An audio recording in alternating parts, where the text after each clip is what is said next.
Hello everyone, welcome to my channel. Keep it simple but significant. I am your host Sasi. Let's start today's discussion. Which section of Indian Penal Code relates to sedition? Sedition से कौन सा related है? Sedition मतलब राजद्रोह. तो ये जो section है वो है सेक्शन 124A और ये लगाया जाता है उसके ऊपर जो हैट्रेट फैलाता है और अटेम्प्ट करता है डिसअफेक्शन फैलाने का गवर्नमेंट के खिलाफ जो इस्टेब्लिश है बाय लॉ, तो उसको पनिश किया जाता है. Which of the former union territories have been elevated to statehood? Statehood को एलिवेट किया गया, मतलब पहले यूनियन टेरिटरी था, बाद में इसको स्टेट बनाया गया. तो इनमें कौन कौन सा है? तो देखिए, हिमाचल प्रदेश, गोवा और अरुणाचल प्रदेश ये पहले यूनियन टेरिटरी थे, बाद में इसको स्टेटहुड का दर्जा मिला. So the answer is D, all of the above. इनके अलावा मणिपुर, त्रिपुरा, मिजोरम ये सब भी यूनियन टेरिटरी थे.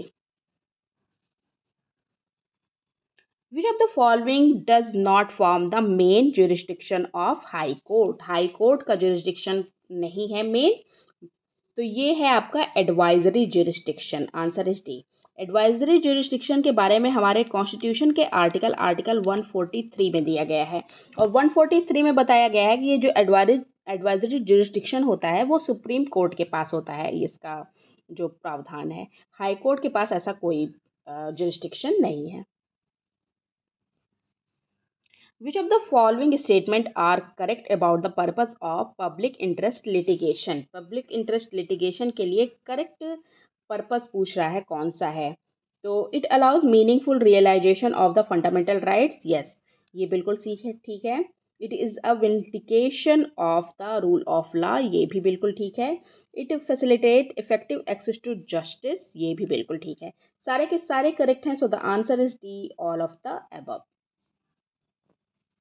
When was the Supreme Court of India inaugurated? Supreme Court of India inaugurate हुआ था कब? तो ये 28 जनवरी 1950 को inaugurate हुआ था.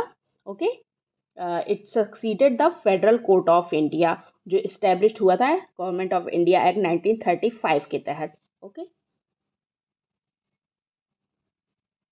Which of the following statement are incorrect regarding election to लोक सभा? लोकसभा के इलेक्शन के रिगार्डिंग इनकरेक्ट स्टेटमेंट पूछ रहा है.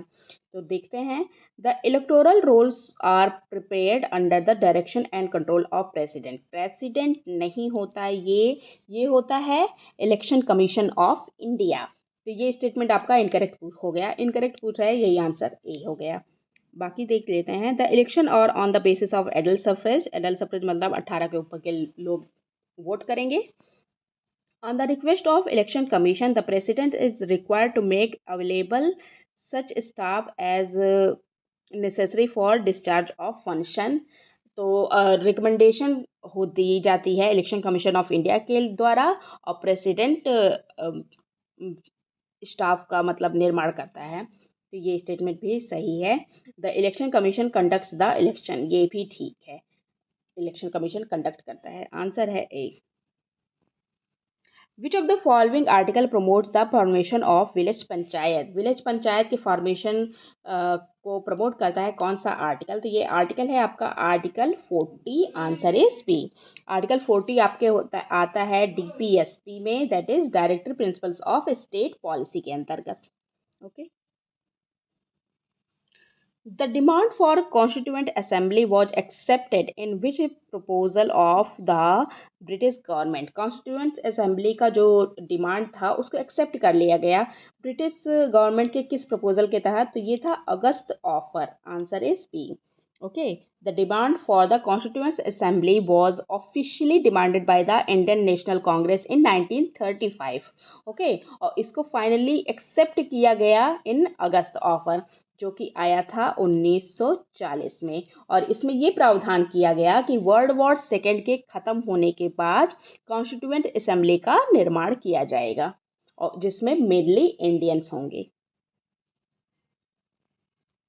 In which of the following situation a president can establish interstate council? President establish करता है interstate council किस situation में?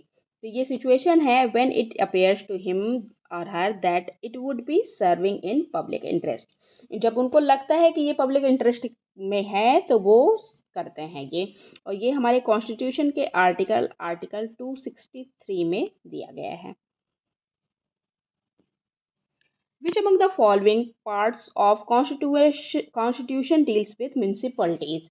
कौन सा पार्ट है जो म्यूनिसिपलिटी से डील करता है? तो ये है part 10A। Answer is B. 73rd और 74th अमेंडमेंट एक्ट हुए थे जिससे दो नए पार्ट जुड़े थे। पार्ट 10 था पंचायत के लिए जो 73rd अमेंडमेंट से जुड़ा था, और पार्ट 10A था जिसका जो था म्यूनिसिपलिटीज़ के लिए, और 74th अमेंडमेंट एक्ट के द्वारा इसको जोड़ा गया था। That's all for today. If you like my video, please do like, comment, share and subscribe. Thank you.